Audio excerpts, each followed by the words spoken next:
Son tiempos en los cuales nosotros siempre como hijos de Dios, el Señor nos llama en su palabra a levantar nuestra mirada porque el Señor está cerca, ¿no? Tenemos que vivir a la luz de esa realidad, de que Cristo viene, de que cuándo puede ser, hoy, no sé, mañana, en unas horas, no sabemos. El día y la hora nadie lo sabe, dice el Señor. Eso le corresponde al Señor. Pero sin embargo en la palabra nos dice que estemos alertas, que estemos firmes, que a su vez estemos aprovechando los tiempos y las ocasiones, los momentos. Y estas épocas son épocas donde hay mucha, no sé si decir confusión, pero sí genera una incertidumbre todo lo que está pasando a nivel mundial, ¿no?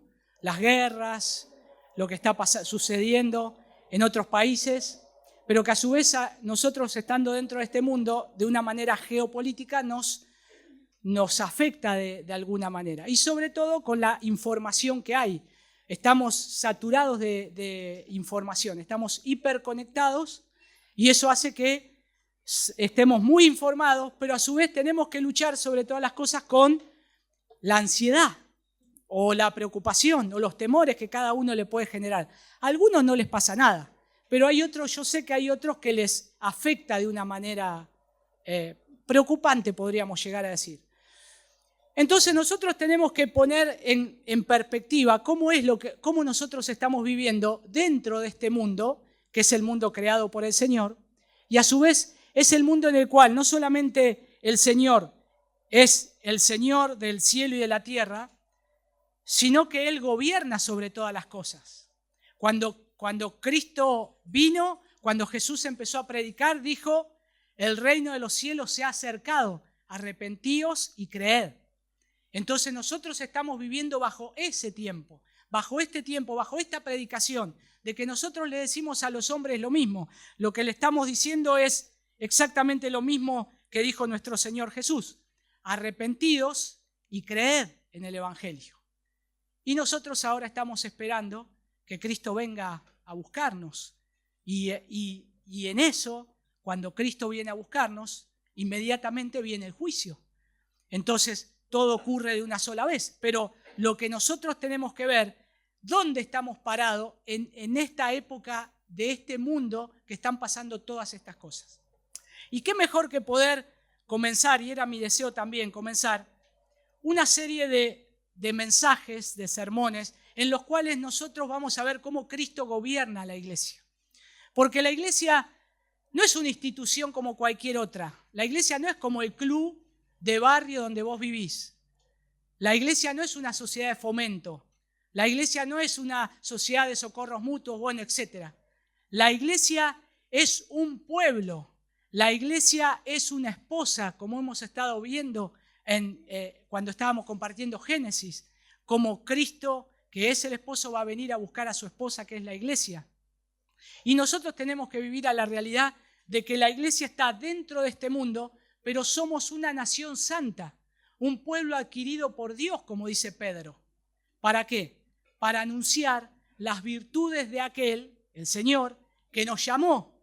¿De dónde? De donde éramos antes, de las tinieblas a su luz admirable. Entonces, eso es lo que tenemos que vivir en este mundo.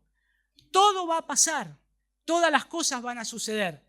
Cada vez esto no es que va a mejorar, va a empeorar. Pero lo que va a ir creciendo, ¿saben qué es? La iglesia del Señor, el mensaje del Evangelio. En medio de todo esto, en medio de todo este tiempo que estamos viviendo, el Evangelio sigue avanzando.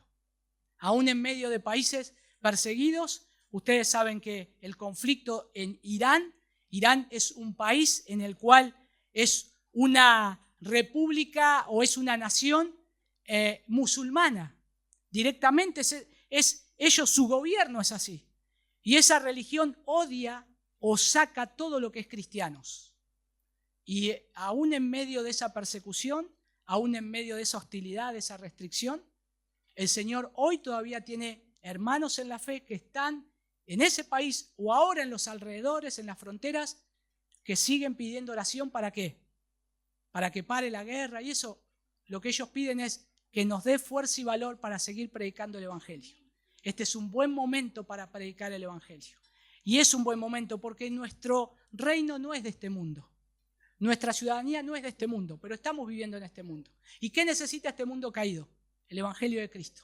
¿Qué necesitan las naciones? El Evangelio de Cristo. Así que acompáñenme, por favor, a Mateo capítulo 16. Deseo esta mañana poder comenzar en Mateo capítulo 16. En este primer mensaje poniendo las bases de que Cristo es la cabeza y rey de la iglesia. Cristo es la cabeza y rey de la iglesia. Y vamos a ir desarrollando esto poco a poco.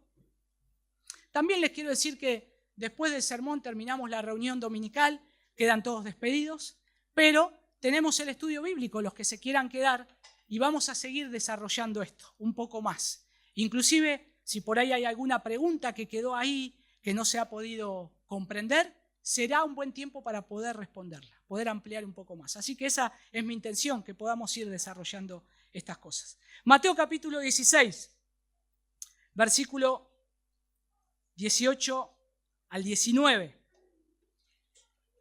Esta es una declaración de Jesús. Y él le dice a Pedro, y yo también te digo que tú eres Pedro, y sobre esta roca edificaré mi iglesia, y las puertas del Hades no prevalecerán contra ella. Y a ti te daré las llaves del reino de los cielos, y todo lo que atéis en la tierra será atado en los cielos, y todo lo que desatéis en la tierra será desatado en los cielos. Vamos a orar una vez más. Señor, te damos gracias por este tiempo. Gracias te damos, Señor, por poder reunirnos en este tu día. Este es tu día, Señor, dedicado a ti. Queremos honrarte y glorificarte en todo lo que hagamos, Señor. Este tiempo lo apartamos para escuchar tu palabra, para meditar en ella. Y también queremos que por medio de tu palabra nuestras vidas sean transformadas, sean cambiadas, Señor. Ayúdanos, ayuda a cada persona en este lugar, tanto a niños como a jóvenes, como a ancianos, grandes, pequeños, todos que podamos estar frente a tu libro, Señor, y que seamos cambiados y transformados. Ayúdanos en medio de nuestra debilidad, de nuestras flaquezas, de nuestros dolores, de nuestros pensamientos, Señor. Ayúdanos, ponnos pensamientos claros, que nos abras el entendimiento, Señor, que podamos ver estas cosas de manera espiritual también, Señor. Gracias, Padre, en el nombre de tu Hijo Jesús. Amén.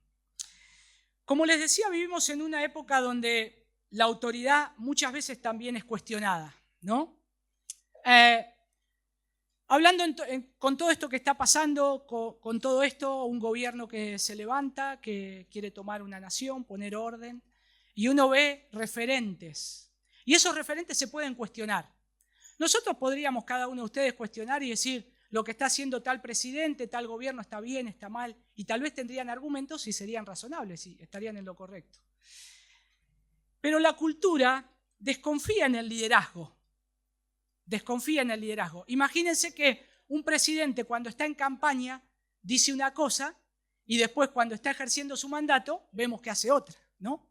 Y entonces no lo hablo en cosas particulares, por favor, ni en este presidente que tenemos en nuestro país, ni en el otro que está en medio de una guerra, un conflicto. No estoy hablando, sino que estoy hablando de esas actitudes que generalmente tienen los hombres, cuando en el espacio de ese liderazgo se promete algo y no se cumple. Y entonces nosotros ya vamos pensando y vamos creciendo que todos hacen lo mismo.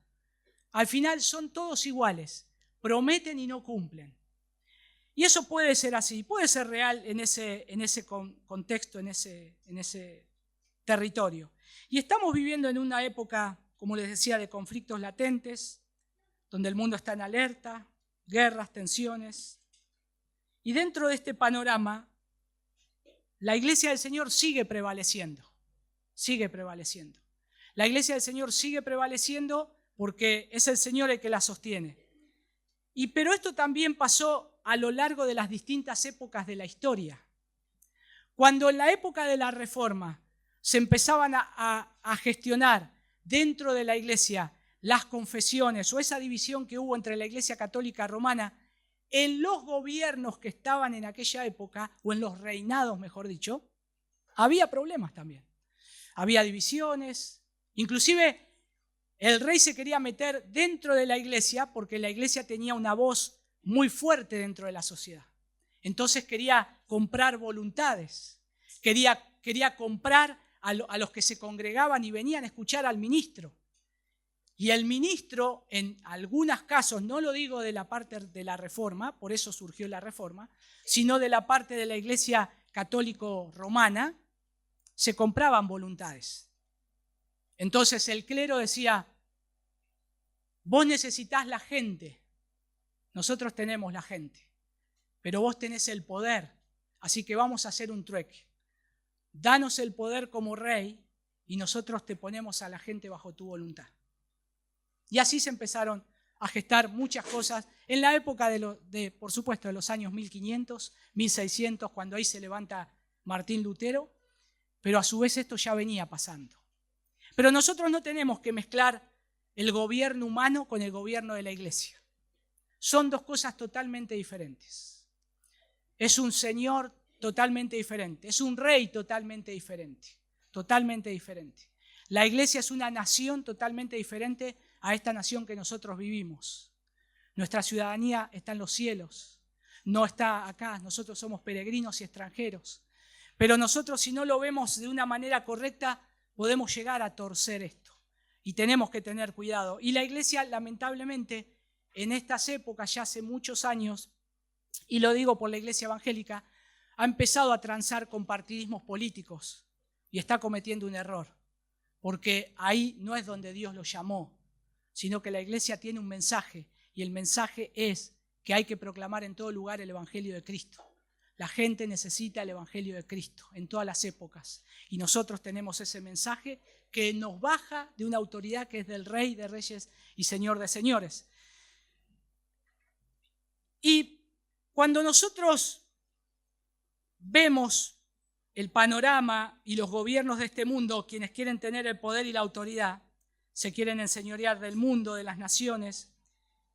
Y si bien sabemos que la iglesia está en este mundo, pero su ciudadanía está en los cielos y el origen de la iglesia es celestial, nuestro gobierno es dado por Dios, donde tenemos una cabeza y un rey de la iglesia que es Cristo.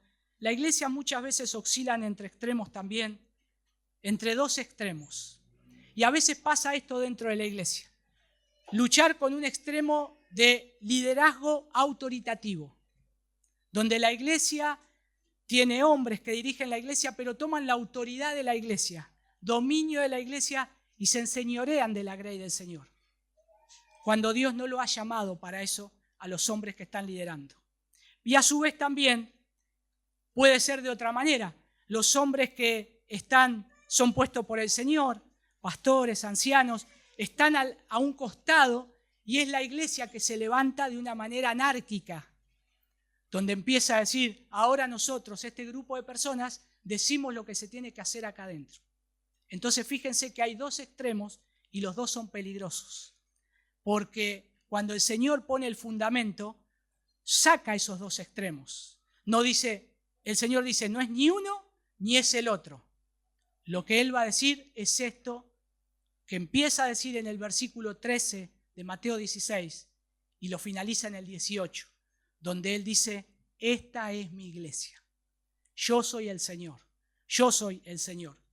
Pero la pregunta fundamental no es quién manda en la iglesia. Entonces, ¿quién manda en la iglesia? ¿De quién es la iglesia del Señor? Bueno, esa tendría que ser la pregunta. ¿De quién es la iglesia del Señor? Y la respuesta del Señor en Mateo 16 es clara. Él dice que va a edificar, ¿qué? Su iglesia. No está diciendo, voy a edificar tu iglesia. Voy a edificar la iglesia del pastor tal. Voy a edificar la iglesia del ministerio tal. Él dice, voy a edificar mi iglesia, porque es mía. No le pertenece a nadie más. Nadie se puede enseñorear de mi iglesia. Y en mi iglesia yo soy el rey, dice el Señor.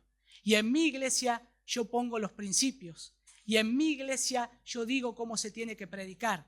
Y en mi iglesia yo digo cómo se tiene que adorar. En mi iglesia yo digo quién entra. Y en mi iglesia yo digo quién tiene que ser sacado.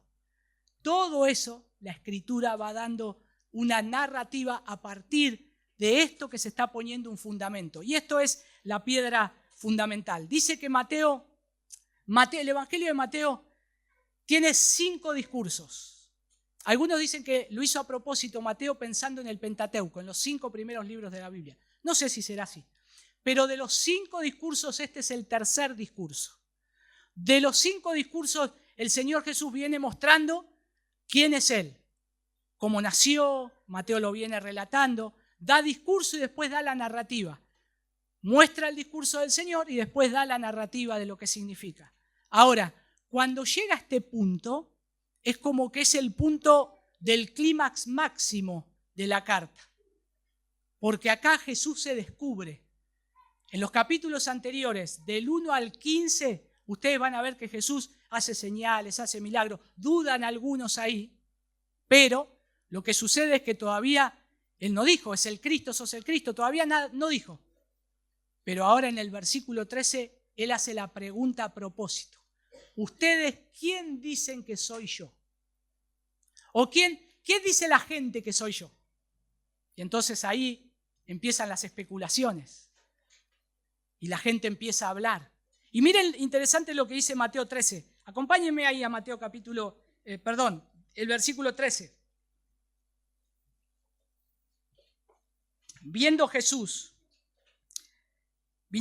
a la región de Cesarea de Filipo, preguntó a sus discípulos diciendo, ¿quién dicen los hombres que es el Hijo del Hombre? Fíjense que dice, ¿quién dicen? ¿Quiénes? Los hombres. Todavía no le hace la pregunta personal. Y entonces ahí empiezan a buscar en la lista los hombres más prominentes de la Biblia. ¿Quiénes son los que están en la lista que son destacados? Ellos empiezan a pensar y empiezan a recordar lo que la gente estaba diciendo. Y ellos dijeron, unos Juan el Bautista, otros Elías y otros Jeremías o alguno de los profetas. Y acá está la pregunta personal.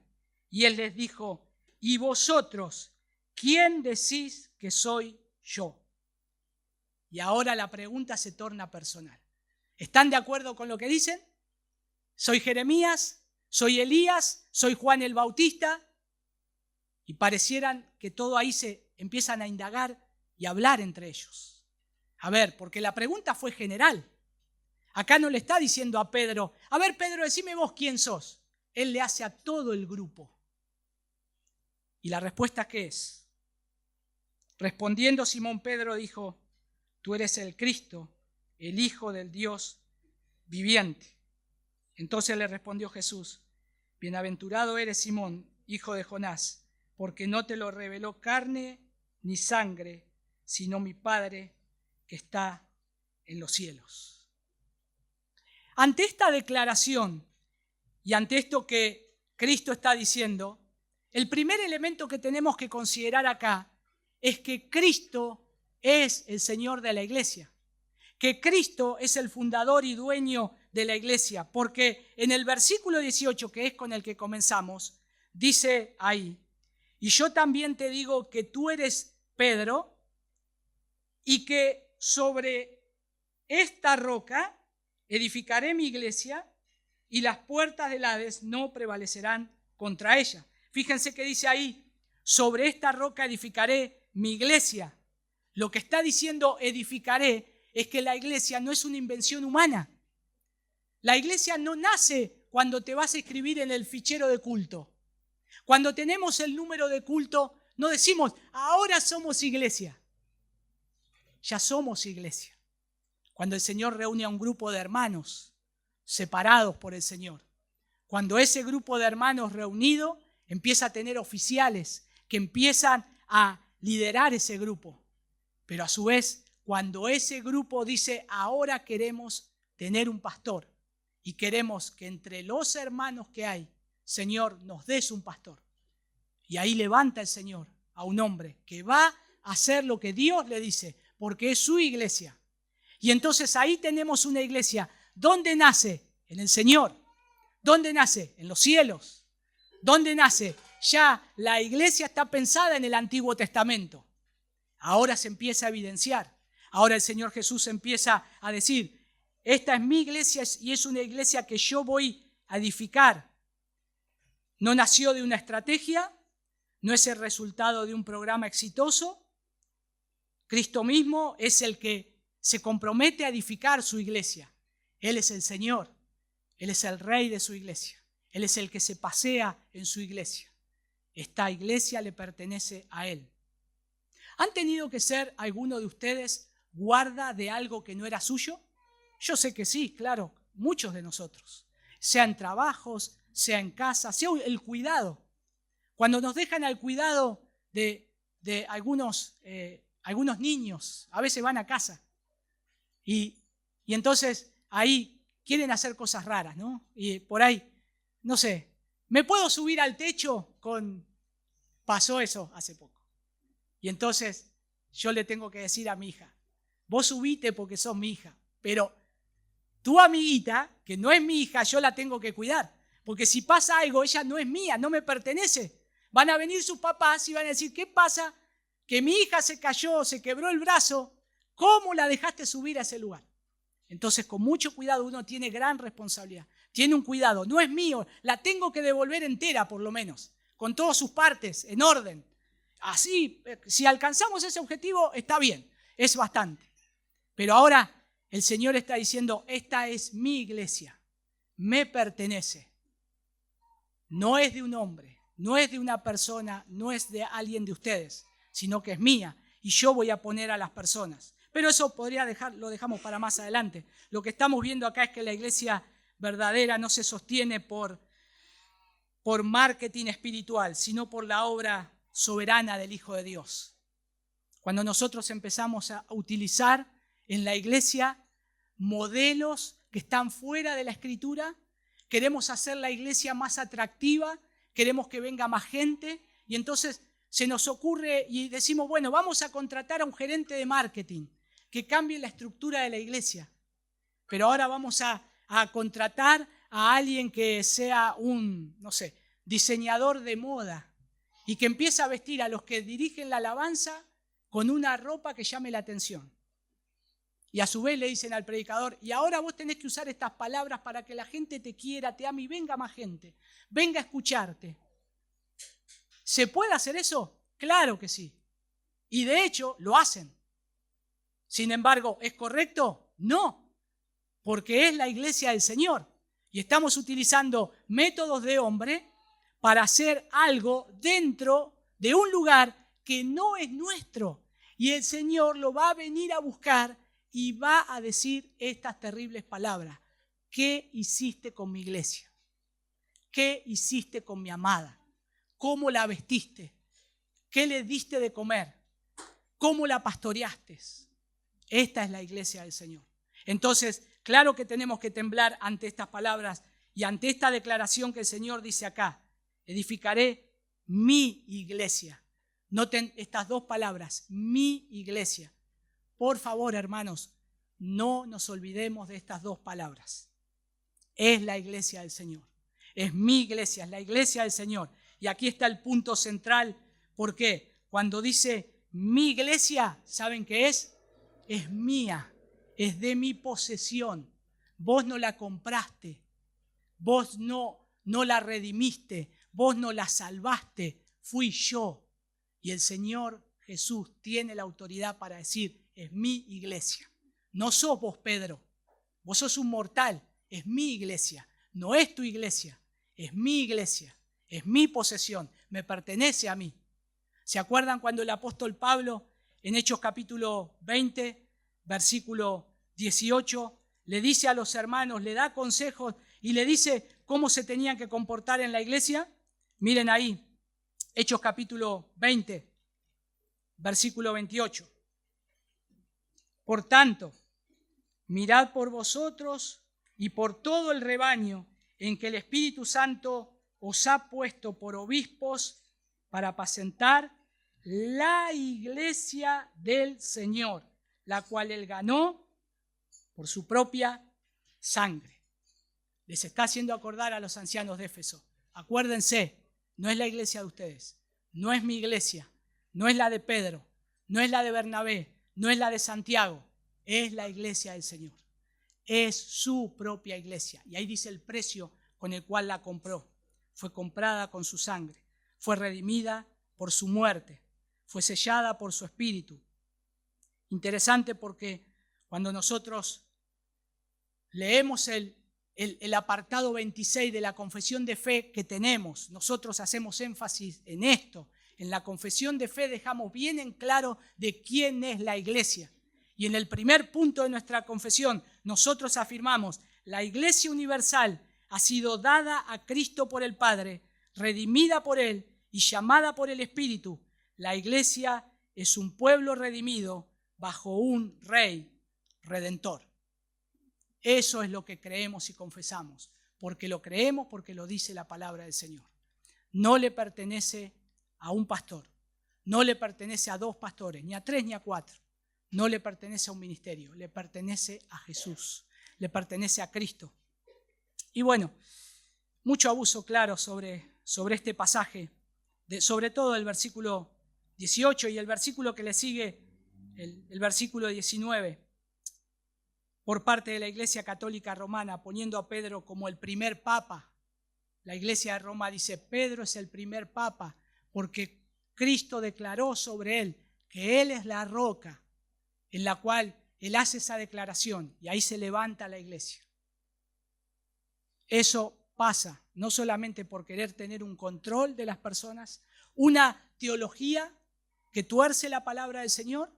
Todo lo que, si tuerce la palabra del Señor, no es del Señor, es del diablo, como Satanás lo hizo al principio. Porque cuando nosotros vemos esa declaración, o como ellos dicen, la piedra fundamental es Pedro como apóstol representativo. Ahora la pregunta, noten que cuando leímos el contexto, Jesús le hace la pregunta: ¿y vosotros quién decís que soy yo? O sea, no es a un solo hombre, sino que es a muchos. Y esos muchos responde uno, que ¿quién era? El que siempre hablaba, el que siempre lo empujaban. Dale, decile. Por eso Pedro responde de acuerdo a lo que ellos dijeron y pensaban quién era. Y esto es muy interesante, pero es Pedro finalmente que lo hace. Y es Pedro en el cual, cuando el Señor Jesús le dice, Él le dice: bien, Pedro, bien lo que vos dijiste, porque no te lo reveló carne ni sangre. Pero esto quiere decir que ahora Él tiene que ser puesto encima de todos los demás. Él tiene que ser puesto encima de todos. Pedro responde ahí en nombre de los 12, y su confesión de la identidad de Jesús distingue a la iglesia de aquellos fuera de su comunidad, incluso aquellos que admiran a Jesús desde lejos, y esto le fue revelado por el Padre, como Pedro mismo declara más adelante. En 1 de Pedro capítulo 2, acompáñenme ahí a 1 de Pedro capítulo 2. Miren lo que dice el mismo Pedro, versículo 4.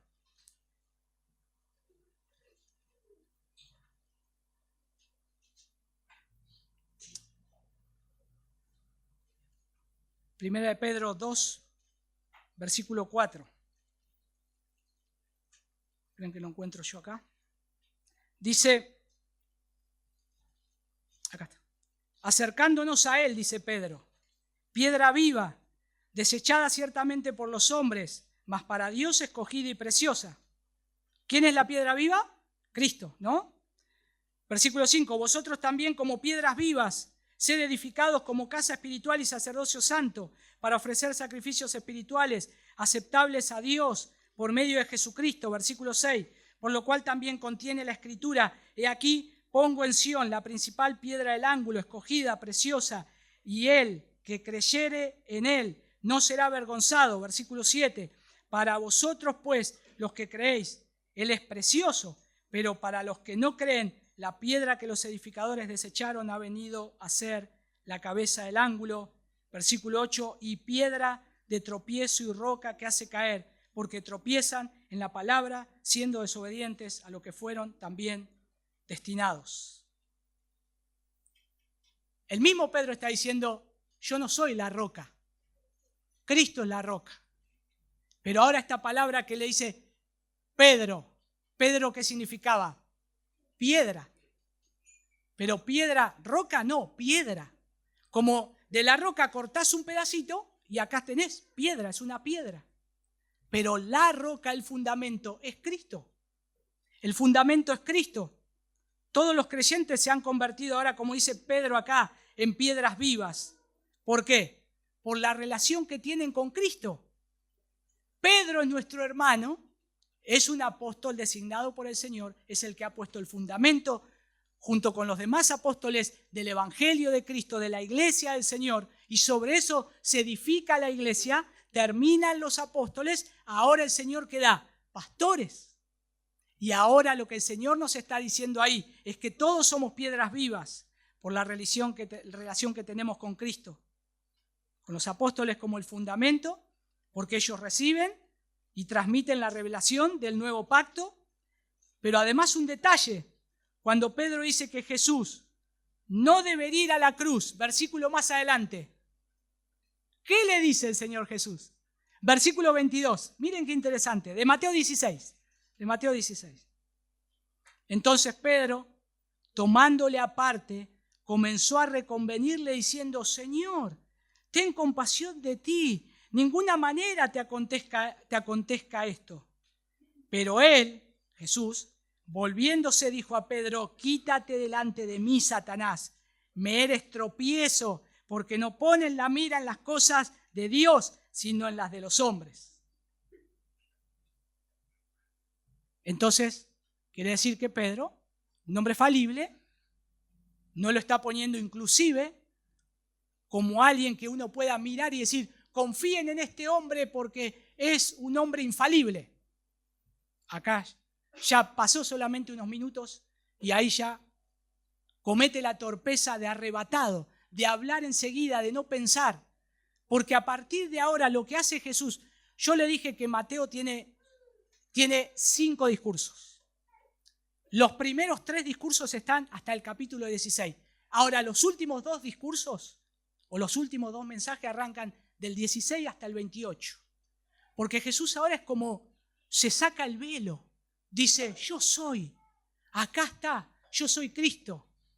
Y a partir de ahora sabía que lo iban a matar. Por eso a partir de ahora empieza más oposición y el Señor dice: es necesario que yo vaya y muera en la cruz. Empieza a predicar eso, porque ya se descubrió. Vieron que Jesús decía, sanaba y decía: no digas a nadie, porque todavía no era el tiempo. Él sabía cuándo iba a ser el tiempo de sacar así manifestar toda su gloria y decir: sí, yo soy el Cristo, el Hijo del Dios viviente. Y lo que está diciendo acá es que el Padre y yo uno somos. Yo estoy cumpliendo acá una función específica que no lo hace el Padre, que no lo hace el Espíritu Santo, lo hago yo, pero los 3 somos uno. Los 3 somos uno. Pero noten que lo que le dice acá interesante Jesús en el versículo 23. Sos piedra de tropiezo. Por un lado era la piedra, o uno dice: qué piedra segura, que por eso era Pedro. No, acá es una piedra de tropiezo. Y lo trata como Satanás. No son palabras muy lindas para que alguien le diga, ¿no? Apartate de mí, diablo. ¿A quién le gustaría que le digan eso? No, a mí no me gustaría, por lo menos. Me dejaría en vergüenza delante del Señor y delante de los que están escuchando.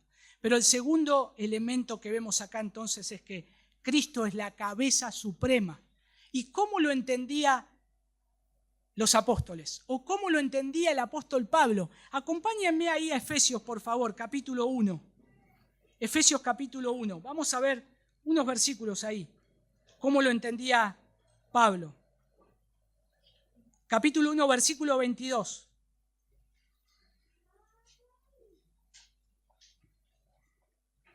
Dice: y sometió todas las cosas bajo sus pies. Viene hablando de Cristo, ¿no? Y lo dio por cabeza sobre todas las cosas a la iglesia, la cual es su cuerpo, la plenitud de aquel que todo lo llena en todo. Y sometió todas las cosas bajo sus pies y la dio por cabeza sobre todas las cosas a la iglesia. Cristo no es una figura simbólica en la iglesia. No tenemos la imagen de Cristo muerto. No tenemos al Cristo, lo veneramos, pero Él está en los cielos. No, Él está vivo, resucitó. Y Él está entre nosotros. Él se pasea en la iglesia. En Apocalipsis no nos dice eso cuando visita las iglesias. Y Él le dice a una de las iglesias que les habla, yo me paseo en medio de ustedes. Él está paseándose. No es solo inspiración espiritual. Lo que Cristo es cabeza, y es cabeza viva. Pero es una cabeza reinante también. Él gobierna la iglesia. Él reina sobre la iglesia. El imperio lo tiene Él. Y cuando nosotros estamos dentro de este mundo, el gobierno no tiene injerencia dentro de esta nación. El que la tiene es el Señor. Y nosotros obedecemos al Señor. Si en algún momento llega a haber algún problema, que el gobierno se meta dentro de la iglesia, como hacen otros países, y le empiece a bajar línea y decir, ahora tenés que predicar esto, ahora tenés que... Vamos a tener problemas. Y ahí la iglesia se va a parar firme y va a decir, nosotros somos gobernados y predicamos lo que nuestro rey dice que tenemos que predicar. Ningún hombre va a venir a decirme acá qué hay que predicar. Tenemos que predicar la palabra del Señor. Aunque te cueste la vida, le costó la vida a los discípulos después de Cristo. Le costó la vida al mismo Cristo. Pero le cuesta la vida al día de hoy a muchos hermanos por ponerse firme y decir, yo sigo a Cristo, no voy a negar a mi rey. Y noten que dice que él, este texto de Efesios, y lo dio por cabeza de todas las cosas a la iglesia. La versión latina de la Vulgata dice, y lo dio por cabeza de toda la iglesia. O toda la iglesia. Entonces esto es no solo una parte, sino que es toda la iglesia del Señor. Los que Él ha comprado con su sangre, los que están puestos en títulos o en posiciones de autoridad, sea pastores, sean diáconos, pero también a toda la iglesia, a toda la iglesia. No se refiere solo a los profesantes de religión, ni a una familia de fieles, ni a una congregación en particular, en cuyo sentido a veces se usa la palabra, sino a todo el cuerpo de los elegidos de Dios, la iglesia del Señor. Nosotros somos la iglesia del Señor. Pero ¿saben que hay más iglesias en esta ciudad que predican la palabra del Señor, que son hermanos nuestros y el Señor va a venir a buscar? ¿Saben que hay más iglesias en Argentina que predican la palabra del Señor? Y así en todo el mundo. Pero el Señor tiene una sola iglesia y Él nos ve como una sola iglesia. Ahora nosotros acá somos la Iglesia Cristiana de la Gracia en la ciudad de Bahía Blanca, por el lado del sector noroeste de la ciudad. Pero somos parte de otras iglesias, de aquellos que el Señor ha salvado. No creamos que somos los únicos. No creamos que somos la última Coca-Cola del desierto, como dicen. No, hay más hermanos que no han doblado sus rodillas ante otros dioses. Pero noten que es Cristo el Señor. Es la roca también para ellos y para nosotros. Tiene que serlo. Porque por quien Él se entregó, y que es la Asamblea General e Iglesia de los Primogénitos, cuyos nombres están escritos en el cielo. Cuando Jesús dice, edificaré mi iglesia, la palabra ahí es eclesia, asamblea de grupos de personas apartados para algo específico. ¿Y nosotros para qué fuimos apartados? Para manifestar el Evangelio de Cristo, para mostrar las virtudes de aquel que nos llamó de su gloria, de las tinieblas a su gloria, a esa luz admirable. Para eso estamos, para eso. Y ese tiene que ser el propósito. Y esta iglesia tiene que avanzar en medio de eso, donde todavía Cristo no está siendo nombrado en esta ciudad, donde todavía Cristo no está brillando. Miren si no tenemos trabajo. Y nosotros tenemos que salir y hablar de Cristo y después venir y decir, mira, acá te voy a invitar porque hay un grupo de pecadores que han sido salvados por la gracia del Señor, que se reúnen en 17 de mayo de 1688 y adoramos al Señor. Vení, te invito a que juntos cantemos, escuchemos la palabra del Señor. Ahora somos la iglesia reunida. Pero mañana, lunes, vamos a ser la iglesia dispersa. La iglesia que está en cada rincón de esta ciudad. Pero tu misión y mi misión es proclamar las virtudes de aquel que te llamó de las tinieblas a su luz admirable. Para eso está la iglesia. El mundo tiene que conocer eso. Y que Cristo es la cabeza de esta iglesia. Y esta jefatura de Cristo es don de Dios. Y es un don honorable para Él como mediador. En una glorificación de Él y una concesión de preeminencia en todas las cosas. Y es un don de gracia gratuita para la iglesia. Y uno muy especial y valioso y excelente y de infinito beneficio y ventaja para la iglesia también. Y se expresa ahí en ser la cabeza sobre todas las cosas, para que Él la pueda gobernar sobre todas las cosas, para su bien. Si la iglesia depende de la cabeza de un hombre, de un pastor, estamos en problemas. Porque no es una roca segura, porque no es alguien firme. Ni siquiera el pastor dio su vida por la iglesia. Ahora si la iglesia, el Rey y Señor es Cristo y Él es el centro, donde todos vemos eso, ahí tenemos un fundamento seguro. Sobre ese fundamento hay que edificar, sobre la cabeza que es Cristo. Y noten que Él dice en Efesios, Él es la cabeza, la cual es su cuerpo. Entonces no es una cabeza que anda por ahí. ¿Se encontraron ustedes alguna vez con una cabeza andando sola? ¿Vieron alguna vez caminando una cabeza? No, generalmente a los que vemos la cabeza ¿dónde está? Acá arriba. No la lleva tampoco acá abajo la cabeza, acá arriba. Y la cabeza, si a tu cabeza le preguntás, si yo te golpeo con un martillo en la mano, ¿te va a doler? Y la cabeza va a decir, sí, me va a doler. Y va a ser, porque es parte de mi cuerpo. Bueno, Cristo está diciendo, yo soy la cabeza y mi cuerpo es la iglesia. Mi cuerpo es parte de mí. Somos uno. Es decir, que la iglesia es el cuerpo de Cristo. Como un cuerpo humano es solo uno, consistente en varios miembros, unidos entre sí, colocados en una proporción y simetría exactas y en una subordinación apropiada los unos a los otros, que no deben ser ni más ni menos de lo que son. Así es la iglesia de Cristo. Cuando te duele algo, una parte de tu cuerpo, te clavaste una astilla en tu pie, abajo del talón, abajo del pie, nadie la ve, pero vos no podés dormir, no podés caminar, no podés pisar, pero algo tan chiquitito, es el pie, nadie lo ve, dale, seguí, es que es importante y es parte del cuerpo, ahora todo el cuerpo se está doliendo. Bueno, Cristo atiende todas las necesidades de la iglesia, aún las más insignificantes. Por eso los que somos parte, los que son parte de la iglesia, y no lo digo solamente como miembros que han profesado su fe en Cristo, que se han bautizado, que son parte de esta iglesia, sino se ha sido salvado por la gracia del Señor. Y Cristo es tu Salvador. Y te has arrepentido de tus pecados, sos parte de la iglesia de Cristo. Él es tu Señor, Él es tu Salvador y Él se ocupa de vos. Él se ocupa de aún aquellas cosas que parecen insignificantes.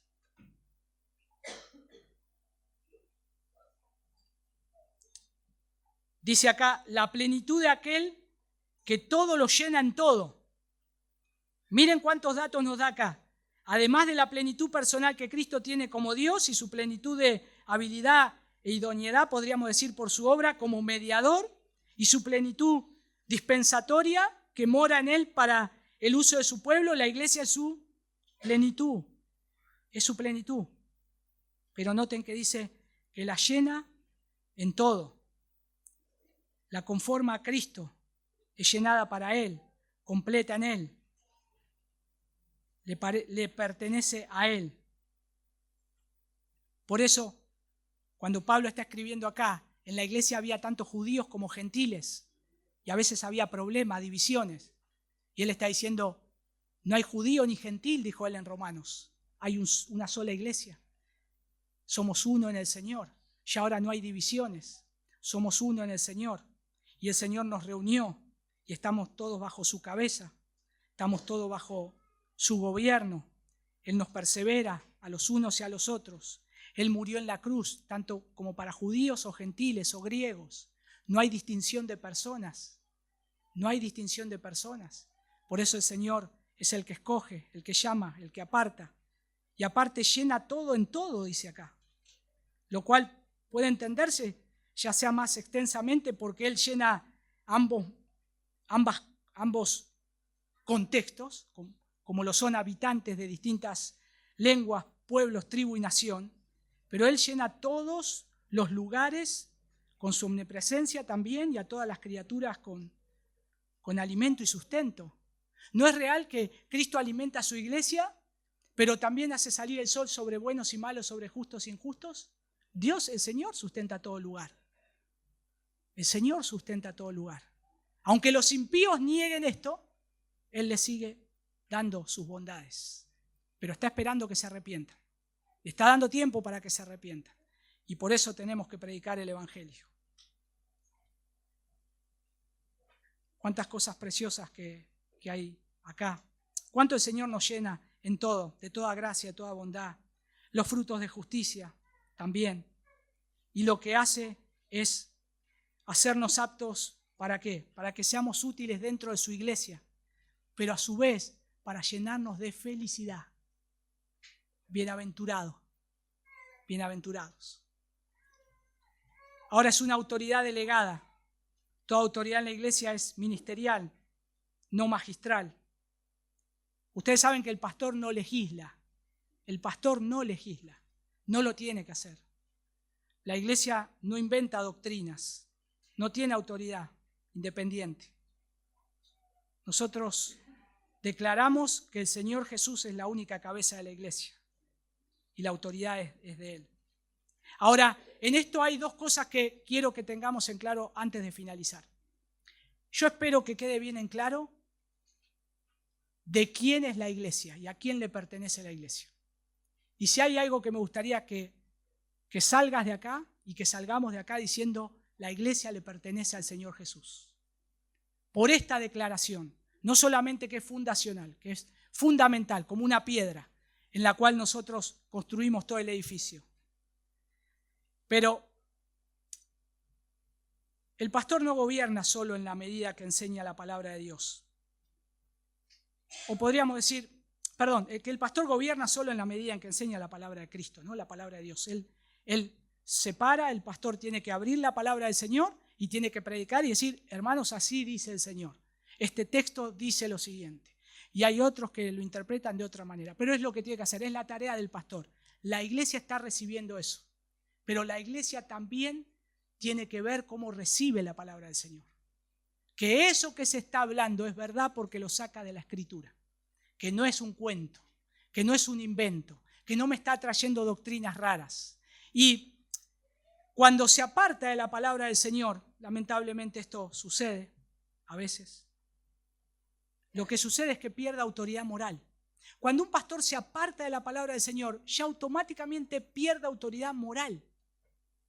Porque se está apartando de lo que Dios dijo que no se tenía que apartar. Ni a diestra ni a siniestra. No se tiene que apartar de la palabra del Señor. Y hay algo mucho más. Vamos a ir ahondando esto a medida que vayamos sobre esta serie. Pero hay algo mucho más importante. A veces creemos los pastores que el púlpito es el trono y de que de acá nadie me saca. ¿Y de dónde lo hemos sacado eso? ¿Dónde lo hemos inventado? ¿Quién dijo eso? Cuando voy al que es la cabeza de la iglesia, al que dice cómo se tienen que hacer las cosas, no dice eso de ninguna manera.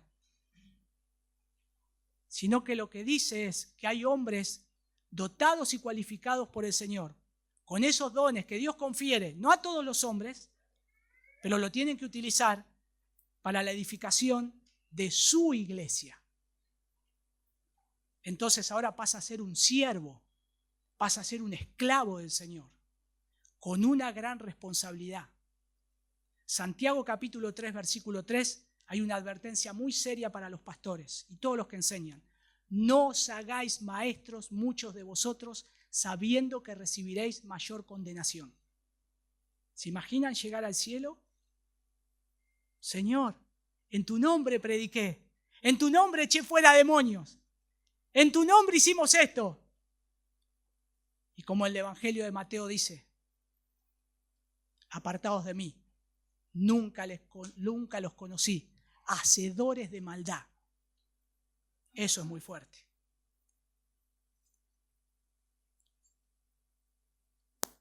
Si nosotros tenemos que ver desde dónde predicamos la palabra de Dios, lo hacemos donde es Cristo hablando por medio de su palabra.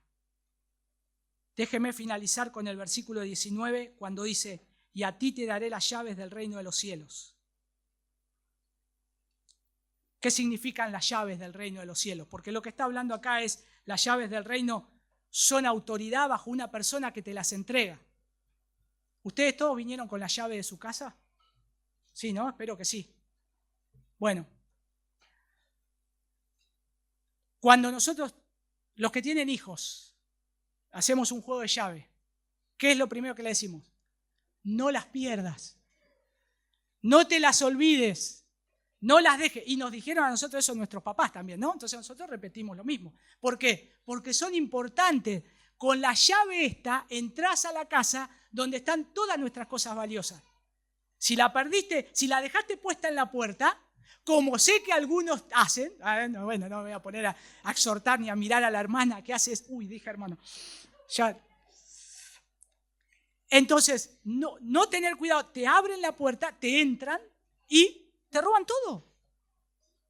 Es autoridad, es poder. Ahora acá el Señor está diciendo, le dice a Pedro, y a ti te daré las llaves, plural, dos llaves del reino de los cielos. Ahora, ¿qué significan las llaves? Bueno, las llaves ahí representan autoridad. ¿Para qué? Para admitir o excluir, para declarar lo que el cielo ha decretado. ¿Por qué? Porque está dentro de un contexto donde el Señor después enseña y dice, si alguien hace algo, llámalo. Si no te escucha a vos, llama a 2 o 3 testigos de la iglesia, de esa iglesia, de los congregados, de un grupo. Y si no escucha a esos 2, dilo a la iglesia. Y si no escucha a la iglesia, sáquenlo, ténganlo por gentil y publicano. Lo que está diciendo acá y lo que está haciendo es, hay una llave de autoridad que tiene la iglesia para expulsar a una persona. Pero hay otra llave que tienen los pastores, los presbíteros, en este caso los apóstoles, ellos empezaban a enseñar esto. Es la llave de amonestar, de decir, de corregir, pero la llave de disciplina la tiene que dar la iglesia. Como pastor yo no puedo disciplinar a una persona y decir, a partir de ahora yo te echo de la iglesia. Yo estaría tomando una posición que el Señor me dice que no me corresponde. Yo tengo que hacer el proceso claro que el Señor dice en su palabra. ¿No me escucha? Llamo 2 o 3. Hermano, por favor, mira este pecado. ¿No escucha? Bueno, lo decimos a la iglesia. A ver, queremos recuperar a ese hermano. Es un hermano en amor, es parte de nosotros. Lo dejamos entrar a la iglesia, pero no quiere entrar en razón. Y con mucho dolor, nosotros tenemos que decir, la iglesia tiene que definir y decir, saquémoslo. Es la iglesia tomando esa autoridad. Por eso esto es el principio de lo que es la iglesia. Y entender esto es tener una buena eclesiología. No comprender esto de una manera correcta, podemos tener problemas dentro de la iglesia. Entonces esto es vital. Es vital tanto para los que son miembros de esta iglesia como para los que no son miembros todavía de esta iglesia. Porque dentro de poco tiempo la iglesia va a tener que elegir un pastor entre los hombres que hay acá. Yo lo puedo ver, yo lo puedo decir, para mí es este, pero yo no lo puedo poner. Yo tengo una autoridad, pero solo es una llave. Ahora la iglesia toma la autoridad y dice, con esta llave de autoridad elegimos a este hombre para que nos pastoree. ¿Y ahí qué hacemos? ¿Alguien vio la película Robocop? Miren qué viejo, ¿no? La 2 creo, la 2, no soy tan viejo, la 2. Tienen que sacar el brazo que había perdido, está en un cofre y tenían que introducir 2 llaves a la par y girarlas a la vez. Bueno, la iglesia hace eso. Tiene 2 llaves y esas 2 llaves son las que abren esas puertas. Aquí es donde muchos de nuestros hermanos que nos antecedieron, hay un libro muy interesante que se llama Las llaves del reino de los cielos. El autor es John Cotton y él ahí enseña que las llaves no pertenecen a un obispo aislado, sino a la iglesia bajo Cristo. Y la iglesia ejerce autoridad al recibir miembros, al practicar disciplina, al guardar la doctrina, pero siempre bajo la palabra del Rey. Esa autoridad nos movemos. Ahora, ¿no es un alivio estar bajo esa autoridad? Decir, la iglesia no pertenece a un hombre. La iglesia no es del pastor, ni de siquiera de los diáconos, ni de siquiera de los miembros. La iglesia le pertenece a Cristo y vamos a hacer todo lo que Cristo diga de acuerdo a su palabra. Y eso es algo precioso. La iglesia, hermanos, hay 2 cosas que tenemos que comprender respecto a esto que está enseñando el Señor. La iglesia no es democracia y la iglesia no es dictadura. Ninguna de las 2 cosas. Acá debemos ser, y quiero ser claros, porque la iglesia no es una democracia secular y una monarquía pastoral, donde ahora el pastor, ¿quién va a ser el próximo pastor? Pobre, el pastor predicando hace 50 años, ya se le cae la dentadura postiza en la Biblia, ya no lo podemos mantener de pie. El hijo tiene que ser, no es una monarquía esto. La iglesia tiene que definir, la iglesia tiene que decidir, la iglesia tiene que elegir. Pero ¿no es verdad que ha perdido la madurez la iglesia? Y ha delegado todo a hombres. Elegí vos a los pastores. No, que elija el pastor a uno. Lo que diga está bien. No, porque va a ser tu pastor. Te va a predicar la palabra, te va a exhortar, te va a pastorear a vos. Y querés tener el mejor pastor, de acuerdo a lo que dice la Escritura. Entonces, es una gran responsabilidad. Los miembros tienen una gran responsabilidad. Y yo creo que esto va a ser una bendición. Miren, estoy orando y cada vez más anhelando que llegue ese momento. Que la iglesia defina y escuchar que la iglesia diga, hermano, creemos que el hermano fulanito de tal tiene que pastorear al lado tuyo, a la par tuyo. Ay, hermanos, ¿saben qué? Sueño cada noche con eso. Y que la iglesia diga eso. Es algo tan precioso y es algo tan hermoso porque el Señor lo ha establecido. Entonces, la iglesia, podríamos decir que es una cristocracia. Es Cristo gobernando. Es Cristo el que reina. Los ancianos enseñan y supervisan. La congregación afirma y guarda la pureza. La congregación, ¿ustedes saben que los miembros de la iglesia son los custodios de la santidad de la iglesia? Y a veces delegamos solo en un grupo de personas. Y eso no es bíblico. Los miembros de la iglesia cuidan la santidad de la iglesia, guardan la pureza de la iglesia. Y eso es lo que la iglesia tiene que hacer. Déjenme citar a Nehemías Cox, que él dice, eso es otro autor que habla de la llave del reino de los cielos, dice que insistía que la iglesia visible es una comunidad del pacto bajo la administración del evangelio. No es una asociación voluntaria común, es un pueblo bajo gobierno redentor. ¿Qué implica eso para mí hoy? Si ustedes dicen, bueno, a ver, y de este sermón, ¿vos qué estás viendo? ¿Qué sacás?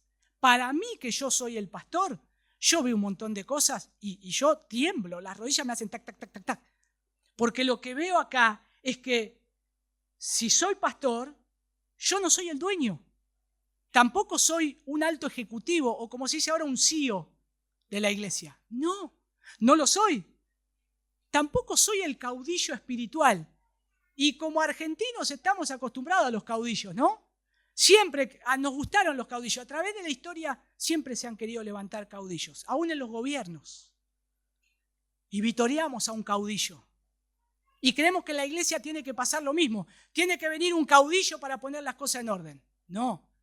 Tiene que haber una iglesia en orden, para que la iglesia empiece a funcionar bien.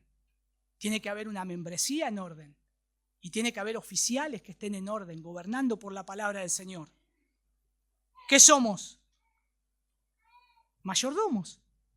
El pastor es un mayordomo. Solamente yo lo que hago es, esto sirve el rey, y yo lo que hago es decir, miren hermanos, esto es lo que sirvió el Señor. Esto es lo que... ¿Qué sos? Un mayordomo, un siervo inútil. Porque todo lo que tengo que hacer, hay que hacerlo. Y eso es lo que tiene que ser un pastor. Y eso es lo que tiene que ser la persona que la iglesia va a elegir. Porque un día vamos a dar cuenta al príncipe de los pastores. Y querida iglesia, no estamos acá para imponer preferencias. No votamos doctrinas, no decidimos moralidad por mayoría. Lo que nosotros tenemos que tener en cuenta es que estamos bajo la palabra del Rey. Y lo que manda acá es su palabra. Es su palabra. La pregunta no es ¿qué queremos? La pregunta es ¿qué dice Cristo? ¿Qué dice Cristo? Y para finalizar, si Cristo es Rey, debemos someternos con gozo, debemos amar su disciplina, debemos honrar su orden.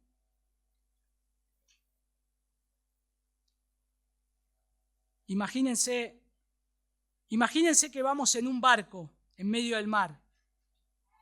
Imagínense un barco en el medio del mar, pero cada marinero decide el rumbo. Un disparate, ¿no? No, yo quiero ir para allá porque tengo una novia en... No, yo para allá porque es el puerto que tenemos que ir. No, yo para allá porque está mi mamá. No se guían por cartas náuticas, nada de eso. Sería una tragedia. ¿Qué pasaría? Hundimos el barco, lo más probable, porque vamos a cualquier lado. Si el capitán ignora las cartas náuticas, también puede hundir el barco. Pero si el capitán navega conforme al mapa y la tripulación coopera bajo su dirección, ¿qué pasa? El barco llega a buen puerto. ¿Quién es el capitán de este barco? Cristo. ¿Qué somos nosotros? Los que colaboramos. Cristo lleva el timón. Cristo tiene la carta náutica. Nosotros estamos abajo, trabajando, levantando el ancla, ayudando en los motores. Estamos en distintos lados, pero el capitán es uno solo. Si nosotros nos ponemos bajo él, vamos a andar bien. Y si tal vez todavía ni siquiera conoces a ese capitán, yo quiero decirte y pedirte hoy, por favor, arrepentite de tus pecados. Que Cristo te salve. Él es el capitán, Él es el Señor. No solo de su iglesia, sino de este mundo caído, que Él vino a rescatar, pero a su vez también que Él va a venir a juzgar, a llevarse a los que son de Él y a condenar a los que no le pertenecen, a separar la paja del trigo. Vamos a orar. Señor, te damos gracias por tu palabra y te damos gracias, Señor, por este tiempo de poder ser animados por medio de tu palabra. Ayúdanos a tener esto en claro, de que tú eres el Señor, que tú eres nuestro Rey, que gobiernas la iglesia, Señor. Que esta iglesia pueda mirarte a ti y pueda mirar a Cristo como el Señor, la roca fuerte. Nosotros estamos bajo ese mandato. Ayúdanos, Señor, te lo pedimos en el nombre de tu Hijo Jesús. Amén. Mis hermanos, que el Señor les bendiga y les guarde, el Señor haga resplandecer su rostro sobre ustedes, que el Señor tenga de ustedes misericordia y les dé paz.